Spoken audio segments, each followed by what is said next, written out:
¿Qué tal? Muy buenas tardes, tengan todos y todas. Estamos en esta transmisión en una tarde del 18 de mayo de 2023 y este Itacate es especial porque en él vamos a profundizar un poco sobre el tema de los museos. Recordaremos que hoy es una conmemoración más del Día Internacional de los Museos.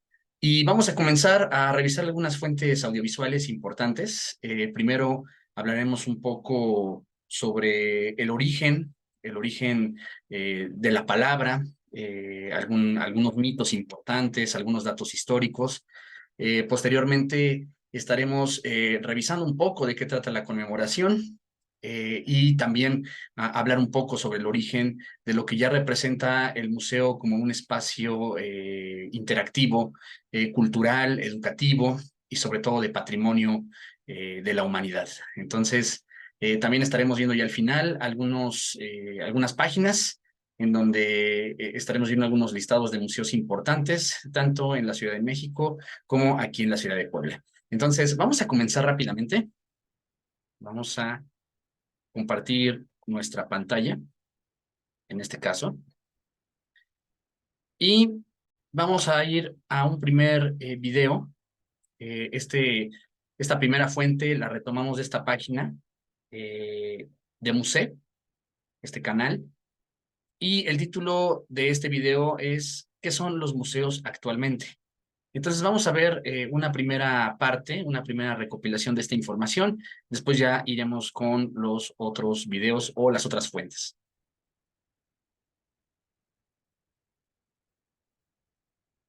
Bueno, sí, pero ¿y de dónde viene la palabra museo? Ah, pues eso se remite a la mitología griega. Museo fue hijo de Selene, titán que representaba la luna, y de Antífemo, fundador de Gela. Él, al igual que su comporfeo, era músico, además de ser adivino. Fue creado por las ninfas, así que no le fue nada mal. Y él, chéquense nomás, con sus melodías podía curar las enfermedades. Wow. Imagínate, tienes una gripita y pues tráete al museo, de que se toque unas rolitas y santo remedio. Y aunque está bueno para saber de historia, este personaje dista todavía un poquillo de lo que queremos saber. Por eso tenemos que dar un salto en la historia, más o menos al 300 antes de nuestra era, cuando se crea el grandísimo Museión. Este fue fundado por el segundo de todos los Ptolomeos, Ptolomeo Filadelfio, como un templo dedicado a las 9 musas. Para las musas de la danza, de la música, de la historia, de la poesía lírica, de la comedia, de la tragedia, de la astrología y la astronomía, de la poesía épica y de la poesía sacra. Bueno, aquí vamos a hacer una primera interrupción. En este caso es aquí donde llegamos a la parte mitológica. Tenemos este otro video o fuente, el cual se titula Las musas griegas y romanas. Este pertenece a este canal llamado El Edén de los Cínicos. Entonces, vamos a observar un poco de qué trata este mito, quiénes son estas 9 musas y vamos a ver a detalle qué significa todo esto.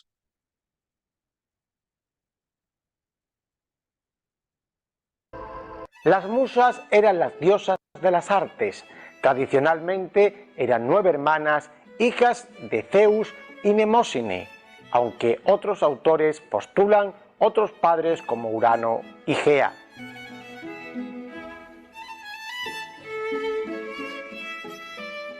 Aunque para Homero habitaban en el Olimpo, también es normal encontrar su morada en el monte Parnaso, junto a Apolo, con quienes solían mantener amplias relaciones y del cual tuvieron numerosos hijos.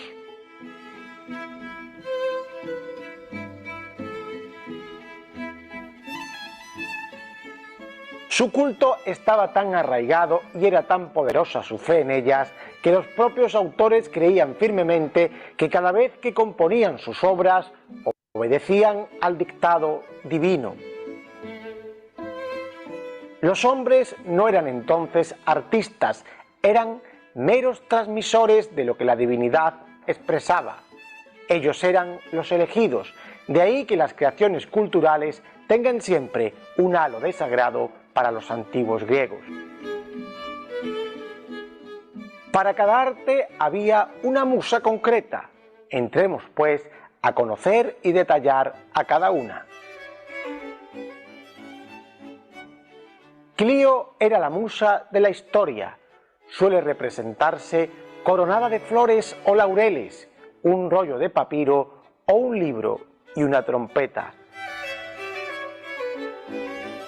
Urania era la musa de las ciencias exactas y la astronomía. Por ello se la representaba de azul a imitación del cielo. Suele llevar una corona de estrellas, una bola del mundo y un compás o útiles matemáticos. La musa Calíope inspira a los artistas en la poesía épica y en el arte de la elocuencia. Lleva una corona dorada, pues parece que era superior a todas sus hermanas. Como madre de Orfeo, porta a veces una lira. Terpsícore era la musa de la danza y la poesía coral. Lleva la cabeza coronada con guirnaldas y en algunas ocasiones es representada también con una lira.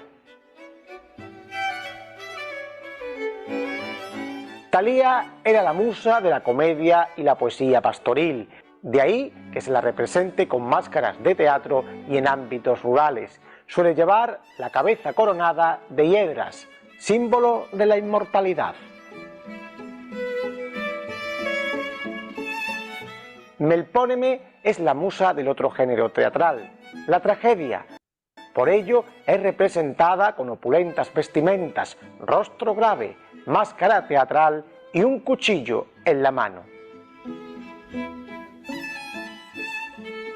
Erató es la musa de la poesía amorosa. Suele ir coronada de mirtos y rosas y porta una cítara o lira. Polimnia inspira a los hacedores de himnos y cantos sagrados. Suele ir vestida de blanco y con un instrumento de cuerda y con un dedo en la barbilla como símbolo de meditación.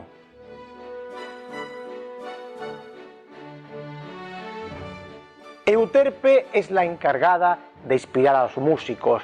De ella dependen las melodías. Se la suele representar coronada de flores con una flauta en la mano.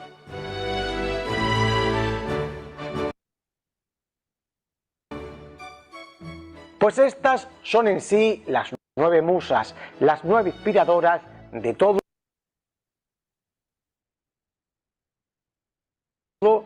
cuanto era artístico para los antiguos griegos. Y aunque con la llegada del cristianismo las autoridades eclesiásticas quisieron borrar de la tradición este culto pagano, su raigambre era tan profunda que aún hoy sobrevive en el imaginario popular la creencia de que a los artistas los inspiran las musas. Bueno, pues aquí tenemos un poquito sobre este antiguo mito, desde la cultura griega, desde la mitología, muy interesante. Entonces, vamos a retomar el origen de esta conmemoración. Entonces, vamos a pasar a retomar otra fuente, o la fuente que habíamos desarrollado al principio. Entonces, escuchemos atentamente. Este además es atribuido a Demeterio de Falero, quien, además de su chamba en el Museión, fue el primer bibliotecario de la Gran Biblioteca de Alejandría. El Museión contaba con muchísimas cosas, dentro de ellas una biblioteca, una galería, un observatorio, un zoológico y hasta un comedor para entrarle a la papa a gusto. En pocas palabras, el Museión era un centro de investigación y de estudio y ha servido de inspiración para lo que son los museos actuales. Aquí ya vamos viendo qué hacían y qué hacen los museos, pero todavía nos falta un poco más el qué son. Para ello llegó el ICOM, el Consejo Internacional de Museos, que se creó en 1946 y en sus méritos inicios decía que los museos eran toda institución permanente que conserva y presenta colecciones de objetos de carácter cultural o científico con fines de estudio, educación y deleite. Un dato curioso es que tan solo un año después de que el ICOM viera esta definición, también incluyó como museos a jardines botánicos, zoológicos, viveros, acuarios y sitios y monumentos arqueológicos e históricos. Y solo 6 años después también añadió a parques naturales, históricos, centros científicos y planetarios. Así es, todos ellos son considerados museos. Muy bien, la verdad es que es bastante interesante esta institución a nivel mundial, el ICOM. Tiene sede en más de 140 países en el mundo, cabe destacar eso. Y también hay múltiples organizaciones e instituciones alrededor de esta gran institución, creada poco después del término de la Segunda Guerra Mundial. Y agradecemos muchísimo a estas dos primeras fuentes, tanto a Musée como al Edén de los Cínicos, por brindarnos esta información valiosa. Entonces, ahora hay que hablar un poquito sobre cuál ha sido la historia de los museos, en este caso. Entonces, para eso, trajimos esta otra fuente. Ahorita vamos a explorarla. Es una tercera fuente audiovisual. Solamente vamos a omitir estos anuncios que, bueno, ya ven que en los canales de YouTube, bueno, pues se tienen que omitir estas cuestiones. Entonces, vamos a omitir esto. Y este es un video o una fuente realizada desde la Secretaría de Cultura del Estado de Puebla. Entonces, más que nada se enfoca a cuál es el origen de los museos. Entonces, vamos a escuchar atentamente este video.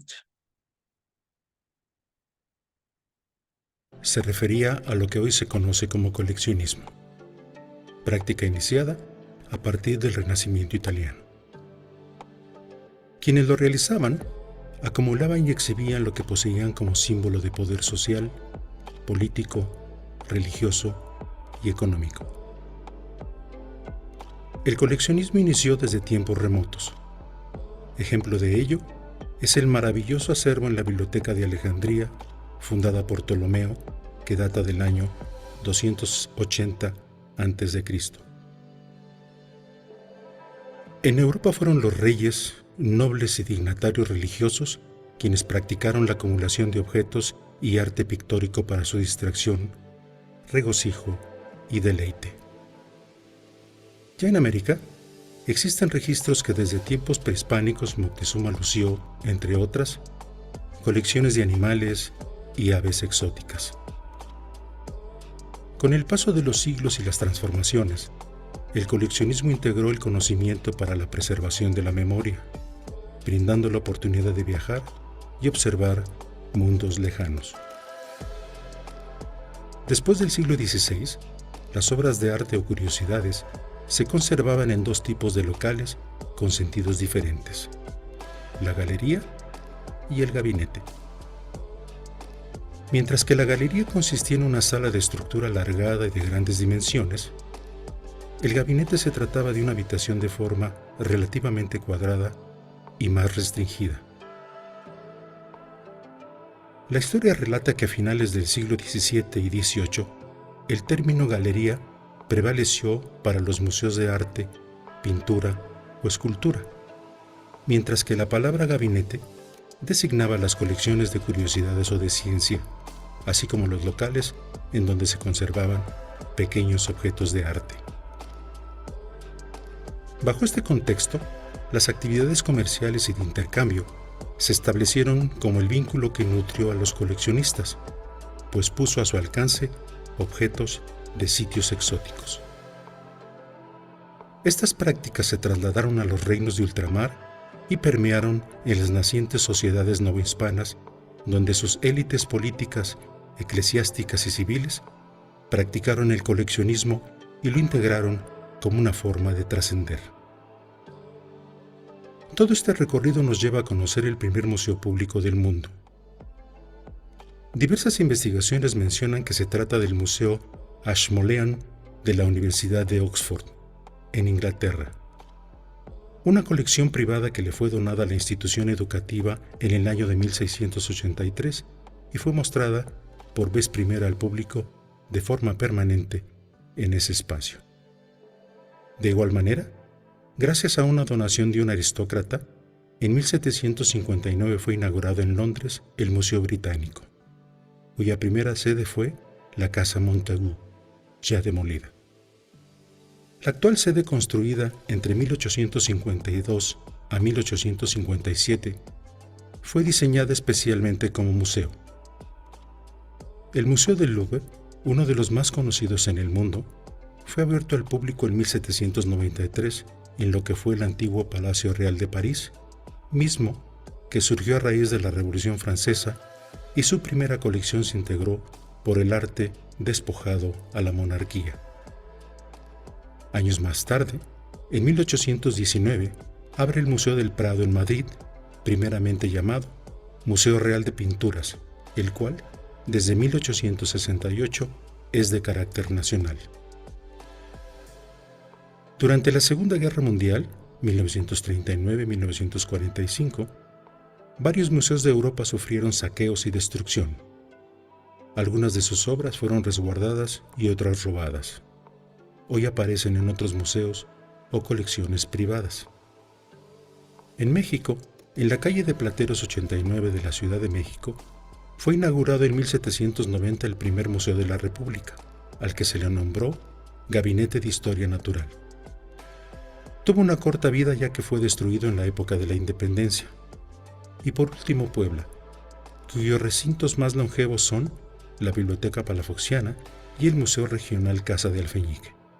El primero, reconocido como el espacio más antiguo fundado por el obispo Juan de Palafox Mendoza en el año de 1646. Y el segundo, inaugurado en 1926. Muy bien, agradecemos la información que aquí se nos exhibe desde este espacio informativo de la Secretaría de Cultura en el estado de Puebla. Y ya conociendo todas estas fuentes o referencias, es importante mencionar, aquí vamos a presentar dos espacios, digamos, desde la red. El primero es es desde lo que es la Ciudad de México. Y bueno, fíjense, la Ciudad de México cuenta con alrededor de 176 museos, es una cuestión impresionante. Y en esta página de la Secretaría de Cultura de la Ciudad de México, bueno, pues podemos encontrar el nombre y las ubicaciones de cada uno de estos 176 museos. Entonces, bueno, pues si ustedes quisieran consultar este primer sitio, aquí pueden encontrar muchísimas opciones por si visitan la capital del país. Bastante interesante y bastante importante. Siempre es necesario contar con el respaldo de estos espacios, sobre todo porque albergan cuestiones culturales, artísticas, científicas, educativas e incluso tecnológicas, ya que también existen los museos interactivos. Entonces, bueno, aquí hay muchísimas opciones que se pueden visitar, primero desde la Ciudad de México, y bueno, posteriormente aquí tendríamos otra fuente, digamos, desde los sitios que se pueden visitar. Esto ya sería desde el estado de Puebla. Aquí tenemos en esta página que pertenece a Museos Puebla, digamos, un espacio desde el gobierno del estado. Y aquí también tenemos el listado de los diferentes museos que se encuentran en la ciudad de Puebla.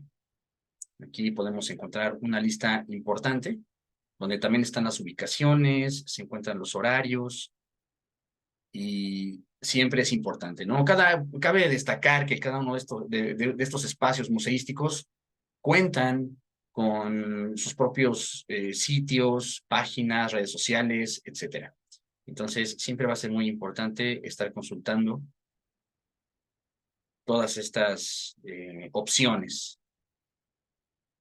Aquí tenemos varios museos, incluso la página cuenta con dos partes, y aquí continúa, ¿sale?